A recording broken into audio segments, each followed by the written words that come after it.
പ്രമാണമില്ല പിന്നെ വസ്തു ഓടാനുള്ള. ശരി. അപ്പൊ ഈ 5 ഏക്കറിന്റെ പൈസ തന്ന് ഞാൻ അങ്ങോട്ട് പൈസ വരുമ്പോ നിങ്ങൾ ഈ 5 ഏക്കർ എനിക്ക് എഴുതി തരണ്ടേ വസ്തു? 5 ഏക്കർ നിങ്ങൾ എഴുതി തരും, മരം മുറിച്ച് കഴിയുന്നവരെ. മരം മുറിച്ച് പിന്നെ കഴിയുമ്പോ വസ്തു ഓടേന്റെ.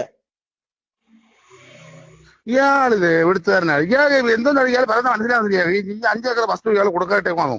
5 ഏക്കർ വെച്ച് കൊടുക്കാട്ടേക്കോ? അപ്പൊ ആ 5 ഏക്കറിന്റെ പൈസ കൊണ്ടുവന്ന് എനിക്ക് 5 ഏക്കർ നിങ്ങൾ എഴുതി തരണ്ടേ?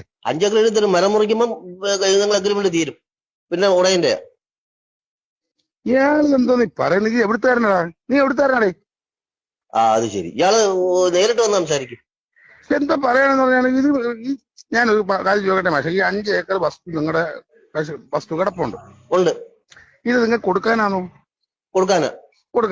അപ്പൊ ഈ 5 ഏക്കർ വസ്തുവിന് നിങ്ങളിപ്പോ വില എന്ന് പറയുമ്പോൾ നിങ്ങൾ മരത്തിന്റെ വിലയാ പറയുന്നത്. നിങ്ങൾ അവിടുത്തെ ഒരു ഏക്കറിന്റെ അല്ലെങ്കിൽ ഒരു സെന്റിന്റെ വില അനുസരിച്ച് പറഞ്ഞു കഴിഞ്ഞാൽ ഞാൻ അതിന്റെ പൈസ തന്നു കഴിഞ്ഞാൽ നിങ്ങൾക്ക് ഈ വസ്തു